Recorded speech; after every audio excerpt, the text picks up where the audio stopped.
एक फकीर को एक सिक्का मिला चांदी का। वह सिक्का लेकर एक संत के पास पहुंचा। फकीर ने उस संत से कहा कि यह सिक्का मिला है, मेरे किसी काम का नहीं है। तो संत ने कहा एक काम कर, जो दुनिया का सबसे बड़ा सम्राट हो उसको यह सिक्का दे देना। दुनिया का सबसे बड़ा सम्राट? बोले हाँ, उसे ही ये सिक्का देना, ध्यान रखना किसी भिखारी को ये सिक्का मत दे देना। फकीर सिक्का लेकर राजपथ पे खड़ा हो गया। हजारों लोग आए और निकले। फकीर ने सिक्का दिखाया, जो सम्राट हो तो सिक्का ले। कहते हैं थोड़ी ही देर बाद उस राजपथ पर एक रथ निकला। रथ पर सम्राट है। फिर फकीर ने रथ रोका, बोला मैं तुम्हें ये सिक्का देना चाहता हूं। सम्राट ने कहा पागल है क्या, इस सिक्के का मैं क्या करूंगा? उसने कहा कि जो सबसे बड़ा सम्राट हो उसे ये सिक्का देना। तो उसने कहा कि सम्राट तो मैं ही हूं। फकीर ने कहा पागल हो तुम, इस सिक्के को ठुकराना मत। ये सिक्का ठुकरा दिया तो ध्यान रखना सम्राट पना खत्म हो जाएगा तुम्हारा। रथ से उतरा, दामन फैलाया, डाल मेरे दामन में ये सिक्का। फकीर ने कहा पहले पता तो करूं कि तू सम्राट है या नहीं है।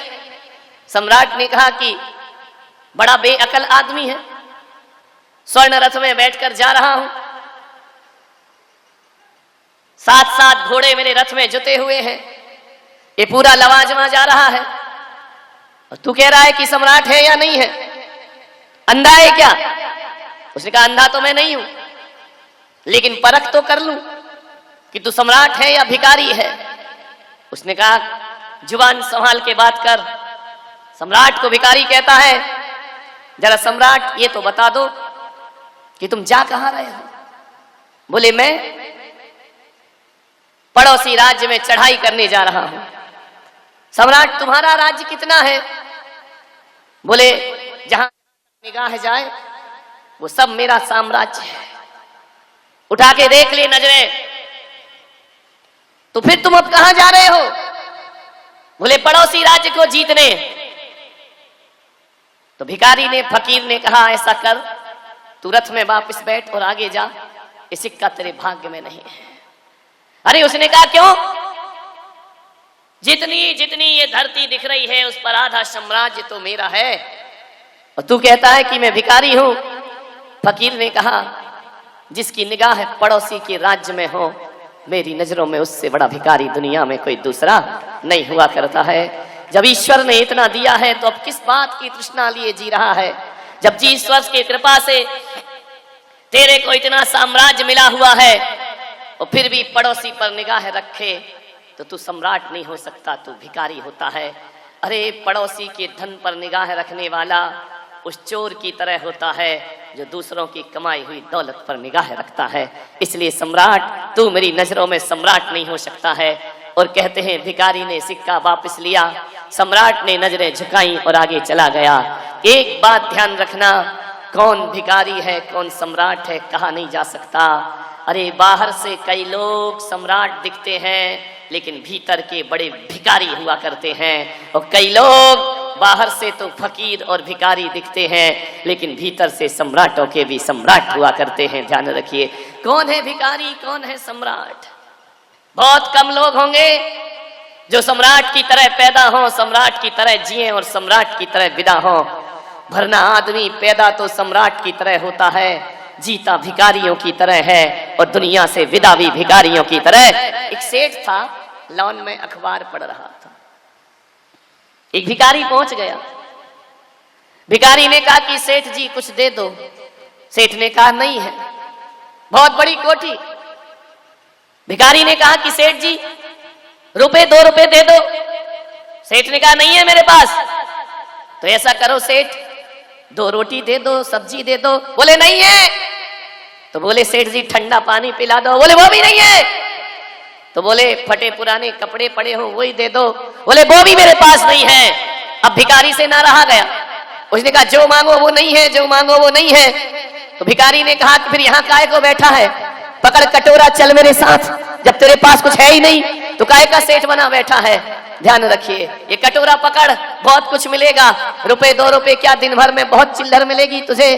सब कुछ होने के बाद भी मुंह से ना निकले तो ध्यान रखना, बाहर का सम्राट है लेकिन भीतर का बहुत बड़ा भिखारी हुआ करता है वो इंसान। और जैन संतों का जीवन देखना, उनके तन पे कपड़े भी नहीं होते हैं, कल की रोटी की व्यवस्था भी नहीं होती है। विचार करिए, जिनके पास ना रहने को मकान होता है ना सोने को बिस्तर हुआ करते हैं, ऐसा नंगा फकीर बाहर से भिखारी दिखता है लेकिन भीतर से सम्राटों का भी सम्राट हुआ करता है। कौन होता है सम्राट, कौन होता है भिखारी? विचार करिए। दौलत होने के बाद भी भिखारियों जैसा जीवन जीना, धत्तरे के आदमी के दुर्भाग्य से, सौभाग्य से लक्ष्मी नहीं मिली, ये दुर्भाग्य से मिल गई है। ध्यान रखना, कभी जीवन में मेरे पास आते हैं भक्त तो मैं एक ही आशीर्वाद देता हूं, हमेशा तेरा हाथ ऊपर रहना चाहिए। ऐ देने वाले, देने की कला सीख। यदि ईश्वर ने तुझे दिया है तो तुझे भोगने के लिए नहीं दिया है, ईश्वर ने दिया है तो जगत कल्याण के लिए तुझे दौलत प्रदान की है। और जो स्वयं भोग करके चला जाएगा, जैन दर्शन कहता है कि बहुत आरंभ परिग्रह वाला नियम से नरक गति का पात्र हुआ करता है। ध्यान रखिए, संतुष्टि, संतोष नहीं है। बड़े बड़े सेठ आते, मैं पूछता हूं भाई कैसा चल रहा है? क्या महाराज बस चल रहा है। क्या मतलब? बस दाल रोटी चल रही है। सेठ है वो कह रहा दाल रोटी चल रही है। मैंने कहा ऐसा ही कह दूं तथास्तु, ऐसा ही चले? बोले नहीं महाराज, ध्यान रखना, मुझसे ही दौलत छिपाते जैसे कोई मैं इनकम टैक्स ऑफिसर हूं। ध्यान रखना, बड़ा मुश्किल है। और की कला सीख ली है तुमने, कितना भी मिल जाए, हवस इतनी है कि समुंदर तलाश करता है। कल देखा नहीं, एक आदमी करोड़ों अरबों रुपए बच्चों को किडनैप कर करके इकट्ठा करता रहा। सोने की चूड़ियों की चाहत ने लोहे की हथकड़ियां पहना दी। ध्यान रखना, ऐसा ज्यादा सोने की चैन के लफड़े में मत रहो। ये सोने की चैन एक दिन फांसी का फंदा भी बन सकती है, और सोने के कंगन लोहे की हथकड़ियां भी बन सकती हैं। ध्यान रखिए, अरे मालिक जो भी दे दे तू कर ले कबूल, और कभी कभी कांटों में खिलते हैं फूल। ध्यान रखिए, कितनी हवस है आदमी को, ऐसा दौलत के पीछे अंधा हुआ जाता है। उसके पास पत्नी को बात करने के लिए समय नहीं है, उसके पास रिश्ते नाते निभाने का समय नहीं है, उसके पास ये भी नहीं मालूम मेरे घर में कौन क्या कर रहा है। एक पति पत्नी मेरे पास आए, मैंने पूछा कि भाई साहब बताइए तुम्हारे कितने बच्चे हैं? अब वो धनपति सोच रहा है, ऐसे सोच रहा जैसे मोहल्ले के हो, सोच रहा। सोचते सोचते बोला महाराज 2, पत्नी ने 1 दिया। बोले पागल 3 है, 3। आदमी को इतनी दौलत की हवस है, बच्चे नहीं मालूम कितने हैं। श्रमण भगवान महावीर ने संपूर्ण मानव जाति को एक संदेश दिया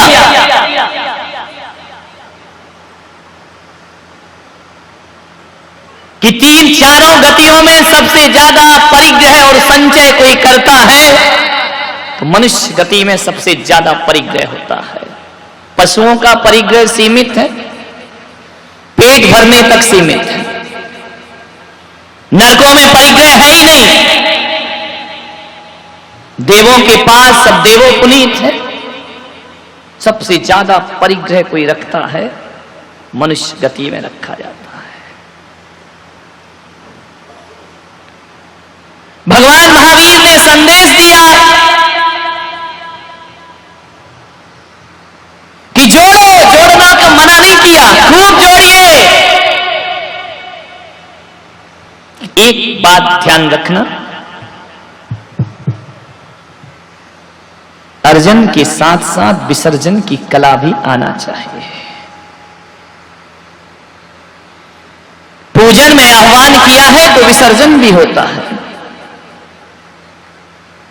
जोड़ने के साथ साथ छोड़ने की कला भी आना चाहिए।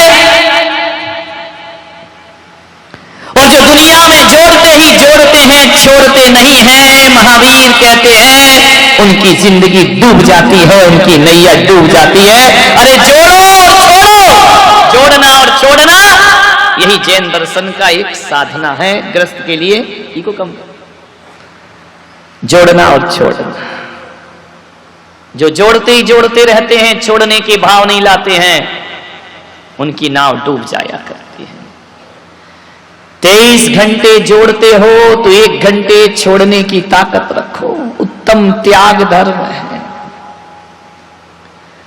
भगवान महावीर हो या मर्यादा पुरुषोत्तम राम हो, महात्मा बुद्ध हो,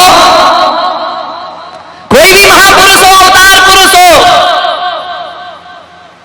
इस धरती पर यदि पूजा जाता है तो जोड़ने के कारण नहीं बल्कि छोड़ने के कारण दुनिया में उसकी पूजा होती है। हम उस देश के लोग हैं जहां हमने राजनेताओं की सिंहासन पर माथे नहीं झुकाए हैं, बल्कि हमारे देश के लोग तो वो लोग हैं कि बड़े बड़े राजनेता भी संतों की समाधि पर अपना शीश झुकाया करते, संत के चरणों में झुकते हैं। प्रधानमंत्री, राष्ट्रपति यदि यहां आ जाए, कौन किसको शीश झुकाएगा? त्याग को ये दुनिया शीश झुकाती है।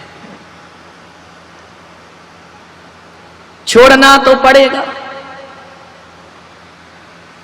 या मौत छुड़ाए या तुम छोड़ो। मौत छुड़ाएगी तो धक्के मार के बाहर करेगी, मरघट में ले जाके पटकेगी। मौत यदि छीनती है तो मरघट में ले जाके डालती है, और मौत से पहले यदि हम छोड़ते हैं तो मोक्ष में जाकर बैठ जाया करते हैं। छूटेगा तो पक्का है, अकेले ही जीना है, कुछ भी साथ नहीं जाएगा, सब छूटेगा। समझदारी इसी में है कि मौत जो आए उससे पहले छोड़ दिया जाए, कोई कुछ लेकर नहीं जाएगा।